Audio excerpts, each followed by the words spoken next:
परमात्मने नमः। परमात्मने नमः।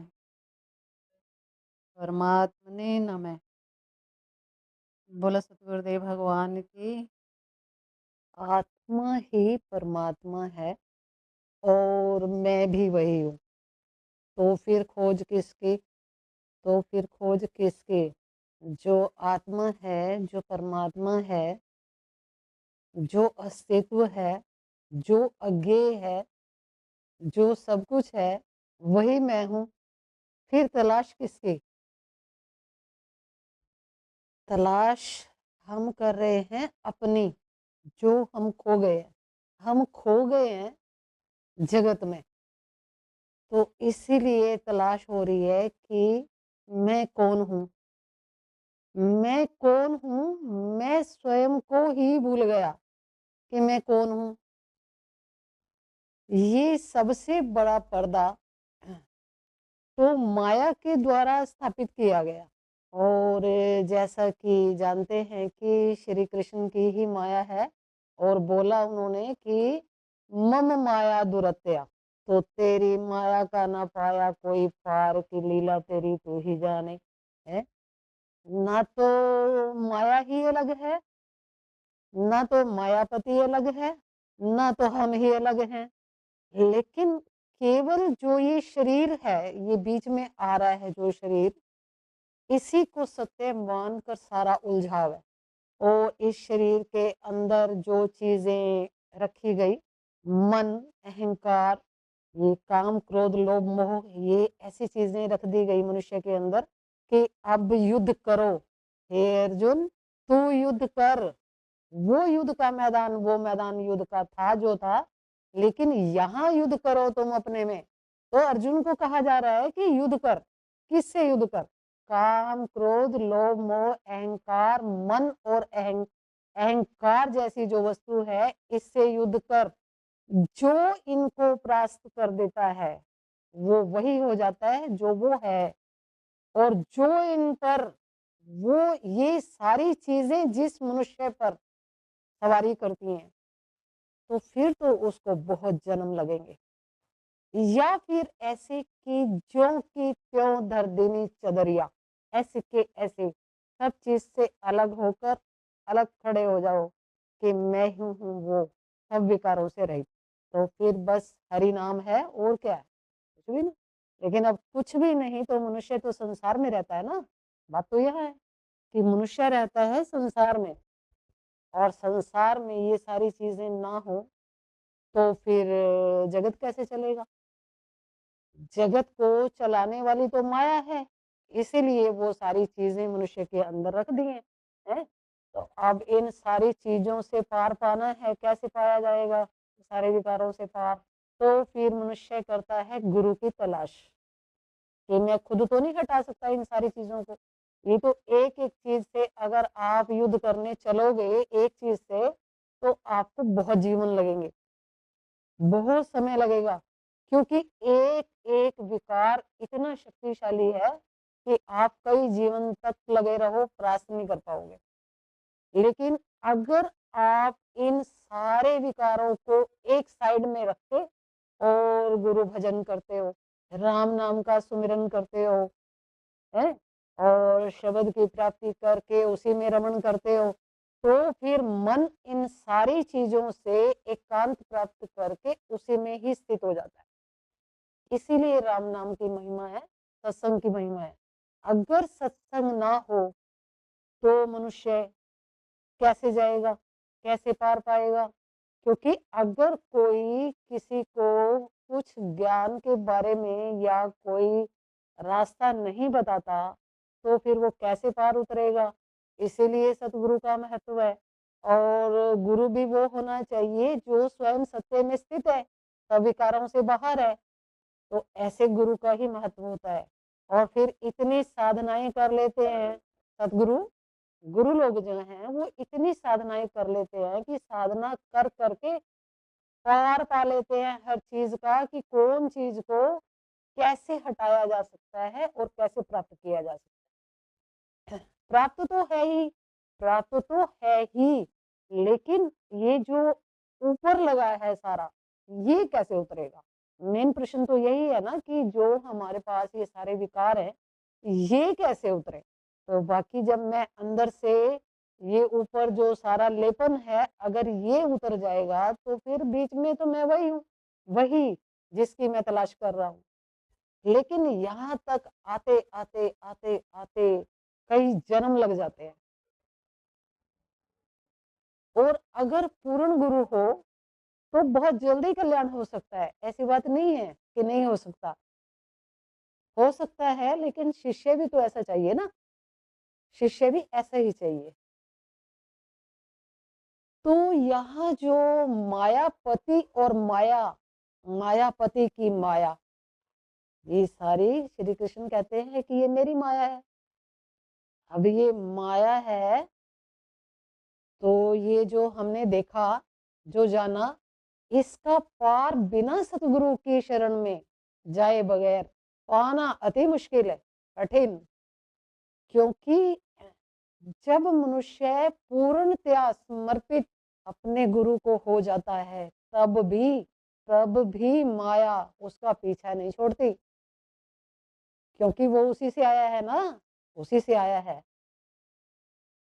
तो इसको जानने के लिए जैसे-जैसे मनुष्य सत्य की तरफ प्रेरित होता है, सत्य की तरफ चलने की उसकी होती है कि मैं खुद को जानूं या प्रभु को जानूं या सतगुरु को जानूं, जो भी बात एक ही है।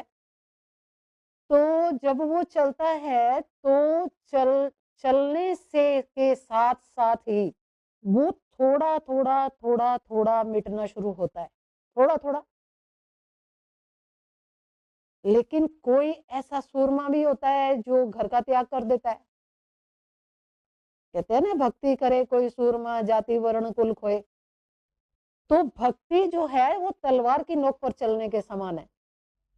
अब घर गृहस्थी में कोई लोग भक्ति करते हैं, तो घर के ही नहीं करने देते। वो ये कहते हैं पता नहीं क्या करता रहता है सारा दिन। तो ऐसे में 10 मिनट, 20 मिनट अपना समय एकांत में निकाल ही लेना चाहिए, चाहे आउटर निकालो, आप बाहर जाकर निकालो कहीं। 10 मिनट कहीं मंदिर में, कहीं और पार्क में, कहीं और 10 मिनट अपने 20 मिनट निकाल लो, क्योंकि संसार में तो आप जानते ही हो, घरों का जैसा है माहौल। तो ऐसे में थोड़ा एकांत हमें खुद को भी देखना पड़ेगा कि हम कैसे भक्ति कर सकते हैं, हर एक के अपनी व्यवस्था के हिसाब से। तो उसमें एक, जब हम थोड़ा-थोड़ा भी भजन करते हैं, ध्यान करते हैं, तो थोड़ी-थोड़ी शांति हमारे अंदर उतरने लगती है। शुरू-शुरू में तो नहीं उतरती ना, शुरू-शुरू में तो अभी इसी में से निकल रहा है, संसार में से आ रहा है, तो तपिश बहुत है मनुष्य के अंदर। और आज की थोड़ी है, ये तो जन्मों-जन्मों की है। पता नहीं कितने जन्म ले चुका है। तो इतना सारा तो कर्म अंदर पड़ा है। और मन तो जो कुछ है वो बहुत काला है। मन का स्वरूप हमने देखा है। मन का स्वरूप अति काला है, ब्लैकिश, एकदम अंधकार, ऐसे ब्लैकिश बिल्कुल। अब उसको साफ करना है उस काले को। अब कोयले पर लगाओ आप साबुन, कितना लगाओगे? तो यहाँ चाहिए राम नाम का साबुन। ये वाले साबुन से बात नहीं बनेगी आपकी। ये मन तो बहुत काला है ना। आपको पता है मन क्या क्या करता है? पता नहीं, आपको सबको पता है ना कि मन क्या क्या करता है।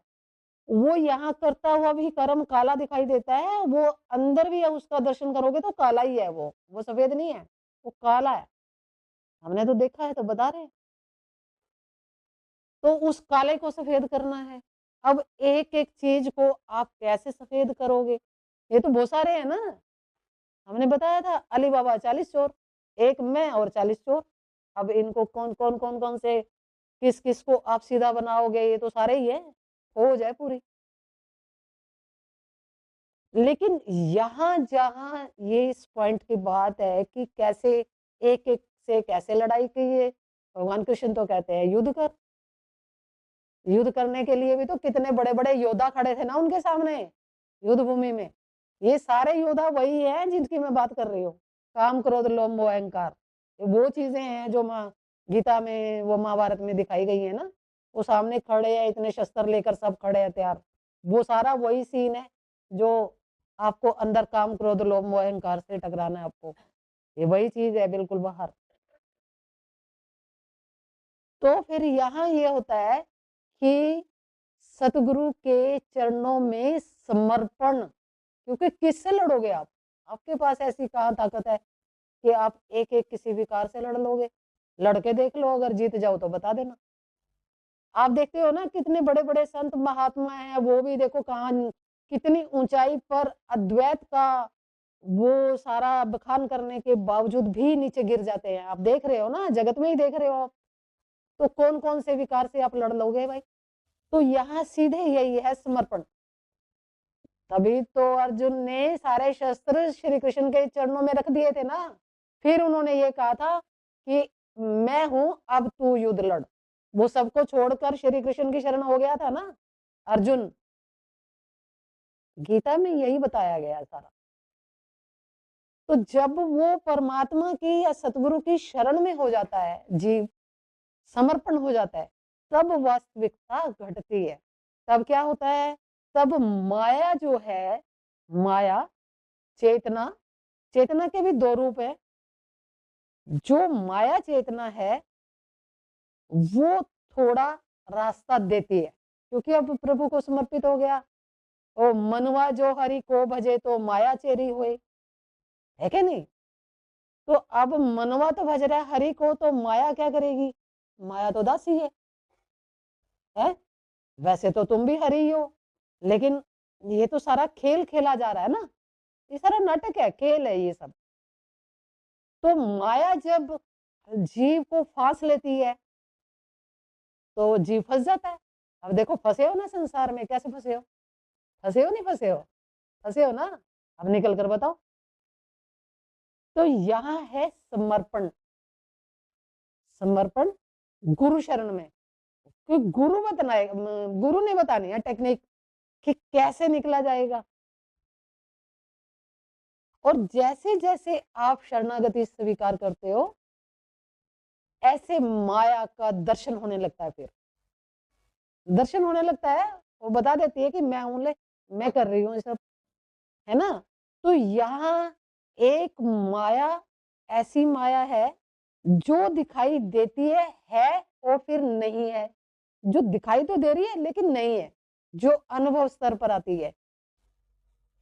ठीक है ना? वो दिखाई दे रही है, खूब पूरा टोटली ज्ञान देगी सारे खंडों का, ब्रह्मांडों का, लोक लोकांतरों का। मतलब कोई ज्ञान, कोई ऐसा पृथ्वी पर नहीं बचेगा जो आपको नहीं मिलेगा। कोई ज्ञान नहीं बच सकता। शून्य, परम शून्य, जीव, चेतना, मैं, सारा आकाशीय ज्ञान, टोटली ज्ञान आपको मिलेगा। पूर्ण ज्ञान आपको, पूरा, पूरे ज्ञान का जितनी साधनाएं हमारी पृथ्वी पर है या कहीं लोको खंडो ब्रह्मांडों में है साधनाएं, सब टोटली ज्ञान आपको करा दिया जाएगा। एक भी चीज ऐसी नहीं बचेगी कि जिसके बारे में आप नहीं जानते होंगे। सारा करा दिया जाएगा माया के द्वारा।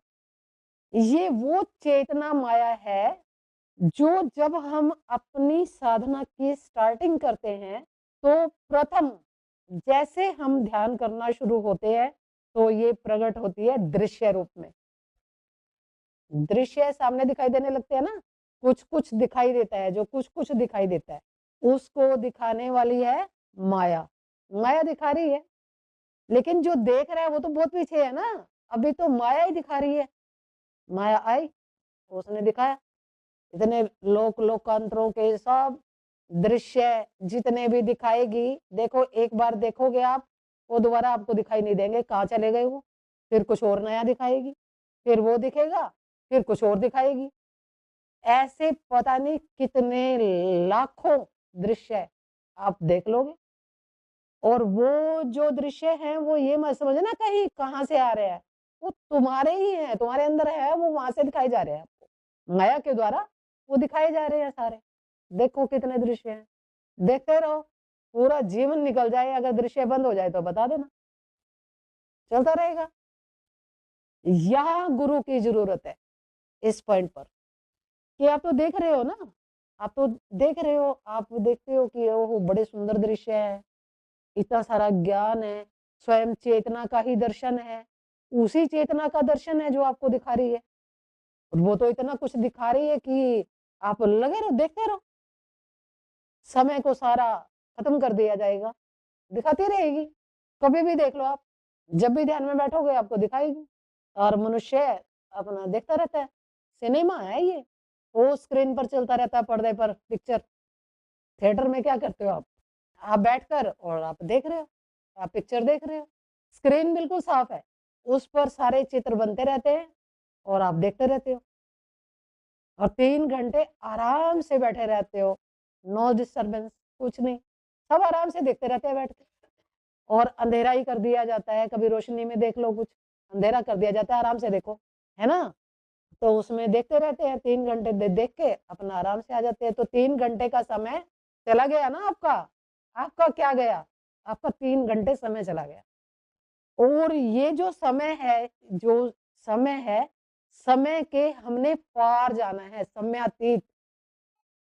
समयातीत जाना है हमें, और हम समय को सारा खराब करके पूरा समय ही नष्ट कर देते हैं और कुछ नहीं कर पाते।